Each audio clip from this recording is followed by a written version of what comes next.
আমিও অবাক হই যে টাকনোর নিচে কাপড় গেলে এত বড় পাপ কেন?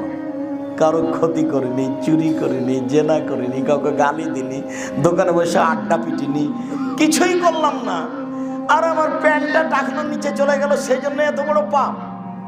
জি, এটা হলো মনে বলছে যে যাক। আর ইসলাম ধর্ম মনের বিরোধী।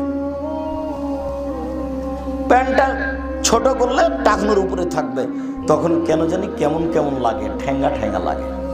বউ বলে, বেটি বলে, কি যে পরো দেখতে ভালো লাগে না, টাকনো নিচে করো তো। তো মনটাও চাচ্ছে, ওরাও বলছে, এই জন্য টাকনোর নিচে করা হয়। রাসূল সাল্লাল্লাহু আলাইহি ওয়াসাল্লাম বলছেন, 3 শ্রেণীর মানুষের সাথে আল্লাহ বিচারের মাঠে কথাই বলবেন না। যা, ও পাপী কি পাপী নয় এ কথাই নেই, আল্লাহর সাথে কথাই বলবেন না। তার এক শ্রেণীর মানুষ হচ্ছে যারা পায়জামা প্যান্ট লুঙ্গি টাকনোর নিচে পরে। তার এক শ্রেণীর মানুষ হচ্ছে মিথ্যুক দায়িত্বশীল, যারা মিথ্যা কথা দায়িত্ব পালন করে, ওর সাথে আল্লাহ বিচারের মাঠে কথা বলবেন না। তার এক শ্রেণীর মানুষ হচ্ছে গরিব গৌরবী, গরিব মানুষ অহংকার করে।